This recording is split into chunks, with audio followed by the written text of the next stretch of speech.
बसपा में शामिल हुए सपा, भाजपा और आजाद समाज पार्टी के बड़े नेता। ईरान और इजराइल हमले को लेकर एआईएमआईएम के नेता असदुद्दीन ओवैसी ने दिया बड़ा बयान। जी हां दोस्तों, आपने बिल्कुल सही सुना। मैं हूं पराग महेंद्र, आप देखना शुरू कर चुके हैं नेशनल चौपाल। उन तमाम बड़ी खबरों को लेकर फिर एक बार आपके बीच हाजिर हो चुका हूं, जिन खबरों को इस देश का मनुवादी जातिवादी मीडिया आपके साथ साझा नहीं करता। आप चाहते हैं कि नेशनल चौपाल इन तमाम खबरों को लेकर आपके बीच इसी तरीके से आता रहे, तो आप हमें आर्थिक तौर पर अपनी मजबूती प्रदान कर सकते हैं। इसके साथ साथ बता दें कि आपके साथ और सहयोग से और लगातार हमारे माध्यम से की गई मेहनत और आपके माध्यम से दिया गया साथ और सहयोग, इसके चलते तकरीबन 1 लाख लोगों का परिवार नेशनल चौपाल का हो चुका है। तो नेशनल चौपाल के तमाम दर्शकों को 1 लाख फेसबुक पर हमारे फॉलोअर होने के लिए बहुत बहुत शुक्रिया और आप सभी को बहुत सारी बधाइयां। सबसे पहली खबर निकल कर आती है बहुजन समाज पार्टी के पाले से।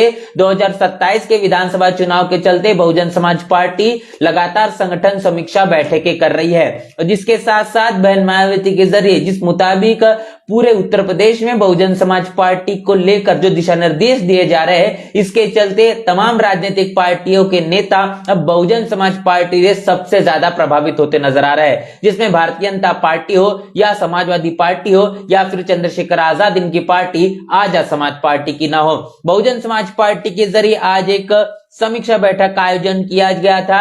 इस समीक्षा बैठक में क्या कुछ हुआ, एक के बाद एक चीज आपके साथ रूबरू करेंगे।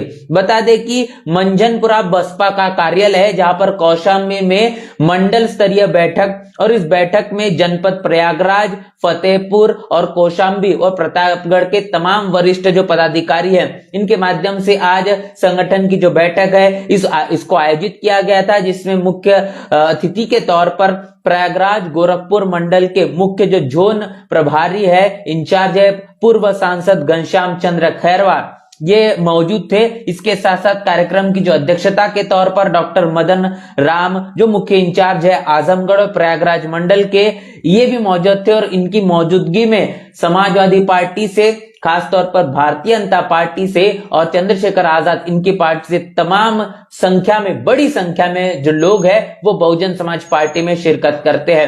अब साइकिल की सवारी को छोड़कर, आजाद समाज पार्टी की केटली को छोड़कर और भारतीय जनता पार्टी के कमल को छोड़कर हाथी की सवारी करना इन तमाम लोगों ने शुरू कर दिया है। इससे पता चलता है कि बहुजन समाज पार्टी के जरिए 2007 में जो पूर्ण बहुमत की सरकार चलाई गई, उसी तर्ज पर जिस तरीके से बहुजन समाज पार्टी अपने काम को करते हुए दिखाई दे रही है, ऐसा यह प्रतीत होता है कि आने वाले 2027 के लिए बहुजन समाज पार्टी के पाले से जो परिणाम आएंगे वो सकारात्मक तौर पर देखने को मिलेंगे।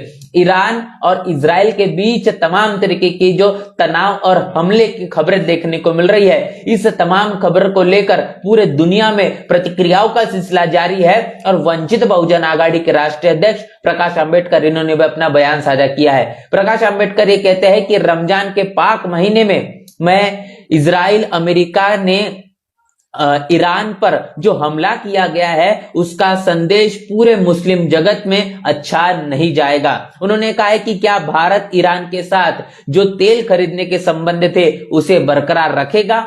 सवाल यह भी पूछा जा रहा है क्या जिस तरह से अमेरिका का भारत के साथ जो व्यापार करार हुआ है, क्या उसमें कहा गया है कि अमेरिका की चिंता भारत की चिंता होगी। क्या भारत सरकार अपनी विदेश नीति बदलकर ईरान के साथ संबंध तोड़ देंगे या क्या हम तेल खरीदना बंद करा देंगे। ये तमाम वो सवाल है जिन सवालों को इस देश की सरकार जवाब देने के लिए कतरा रही है, आगे पीछे देख रही है। पारदर्शिता इन तमाम सवालों के पीछे की बिल्कुल भी नहीं है। सबसे बड़ी बात यह भी कही जा रही है कि इस युद्ध का दायरा बढ़ने के बाद भारत सरकार अपने मिलिट्री बेस अमेरिका को इस्तेमाल करने देगा या फिर नहीं। भारत के ईरान के साथ जो संबंध है वो अच्छे रहे हैं, इसलिए भारत सरकार ने ईरान के साथ खड़ा रहना चाहिए। भारत ने इजराइल अमेरिका को इस युद्ध में रोकने की कोशिश करे। ये बातें बताती है कि पूरे दुनिया में अमन शांति किस तरीके से बरकरार है। ईरान ने भारत का हमेशा साथ दिया है। अब प्रकाश आंबेडकर ये कहना है कि अब ऐसी मुश्किल घड़ी में ईरान के साथ भारत को खड़ा होना चाहिए। इस युद्ध का असर भारत पे भी पड़ेगा। तमाम जो वस्तुएं हैं, अनेक प्रकार की जो चीजें हैं जो भारत में तमाम विदेशों से आती है, इनकी कीमतों में बढ़ोतरी खासतौर पर देखने को मिलेगी। इसके साथ साथ समाजवादी पार्टी के नेता अखिलेश यादव ये कह रहे हैं कि किसी देश के सबसे खास से लेकर तो आम नागरिकों पर जो होने वाला जानलेवा हमले है या फिर जंग के इन हालातों में हमारी जो देश की सरकार है इस अंतर्राष्ट्रीय विषय पर अपना रुख साफ करे।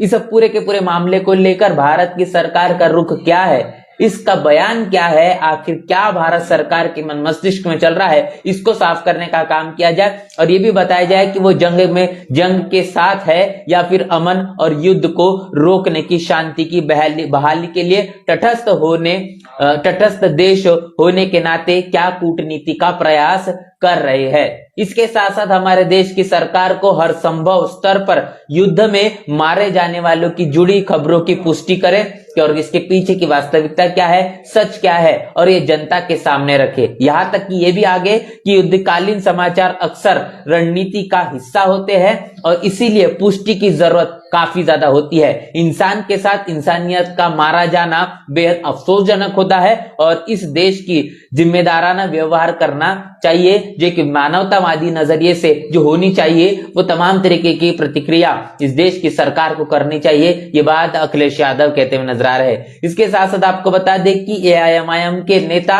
असदुद्दीन ओवैसी ने भी अपना बयान इस पूरे मामले को लेकर साझा किया। इनका यह कहना है कि ईरान के एक सम्मानित नेता अयातुल्ला खोमेनेई इनकी हत्या कर दी गई है और इसको लेकर पूरे ईरान और देश के तमाम इलाकों में, तमाम जगहों पर लोगों में एक मातम का माहौल मचा हुआ है। ईरानी निश्चित रूप से बदला लेंगे। ईरानी का जो स्वभाव है वो अपना बदला जरूर लेंगे और जब जिनेवा में शांति वार्ता चल रही थी उस समय तब हमला किया गया और यह एक कायरतापूर्ण और अमानवीय हमला है।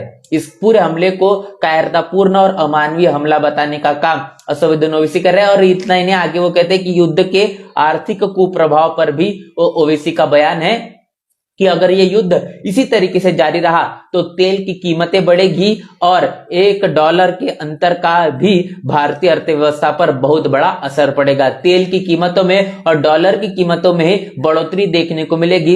इसका पूरा का पूरा असर भारत में भी देखने को मिलेगा, जो कि इजराइल और ईरान के बीच जो युद्ध चल रहा है। बता दें कि बहुजन समाज पार्टी के राष्ट्रीय अध्यक्ष बहन मायावती ने ऑल इंडिया की एक बड़ी बैठक हाल ही में बुलाई। उस बैठक में पूरे देश भर से तमाम प्रदेशों के जिम्मेदार पदाधिकारियों को बुलाया गया, जिसमें बहुजन समाज पार्टी के राज्यसभा सांसद इंजीनियर रामजी गौतम इन्हें महाराष्ट्र प्रदेश की बड़ी जिम्मेदारी मिली है और महाराष्ट्र प्रदेश की जिम्मेदारी मिलने के बाद सबसे पहली बैठक आज बहुजन समाज पार्टी के जरिए प्रदेश स्तरीय बैठक महाराष्ट्र के मुंबई में की गई है। इस बैठक में पूरे महाराष्ट्र के तमाम जिलों से जिम्मेदार पदाधिकारी बड़े पैमाने पर मौजूद थे। इसके साथ साथ हाल ही में महाराष्ट्र में हुए महानगर पालिका चुनाव और नगर परिषद चुनाव से तमाम जो प्रत्याशी चुनावी मैदान में खड़े थे और बहुजन समाज पार्टी से जिन्होंने जीत दर्ज की है उन तमाम लोगों को इस बैठक में भी आमंत्रित किया गया था। जिसमें बात करेंगे अगर गोंदिया से, तो गोंदिया नगर परिषद चुनाव में बहुजन समाज पार्टी के नेता और पार्षद इंजीनियर स्नेहा ये भी कहने के इस कार्यक्रम में मौजूद थी। इस बैठक में उनकी मौजूदगी दर्ज थी।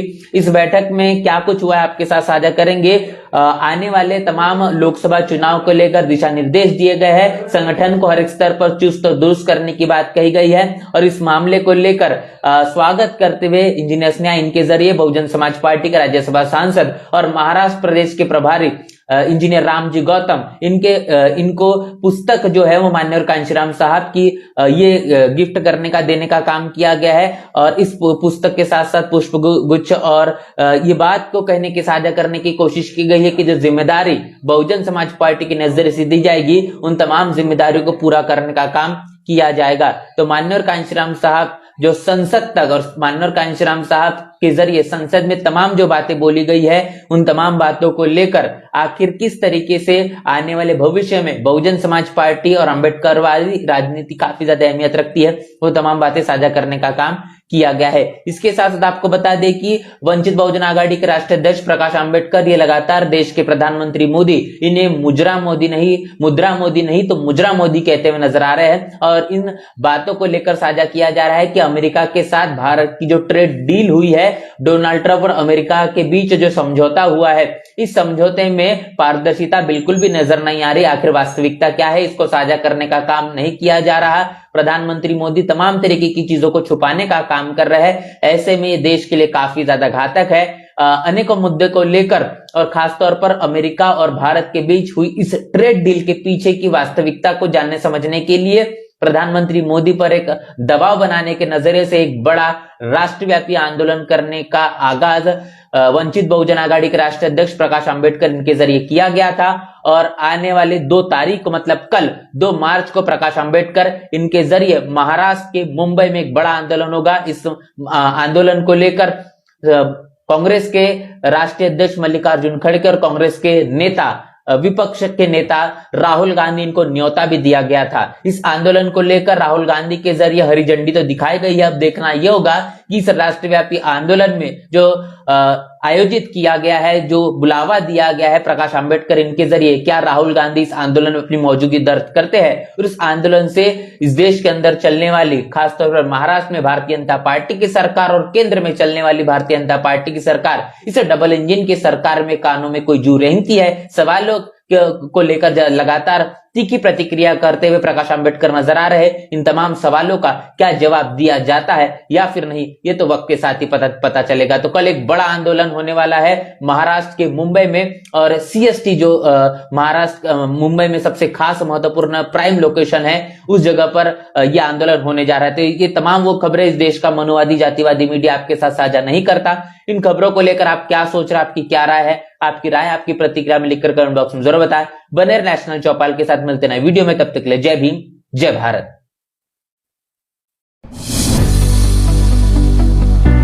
बहुजन समाज की हर खबर पाने के लिए चैनल को सब्सक्राइब करें, लाइक करें, शेयर करें।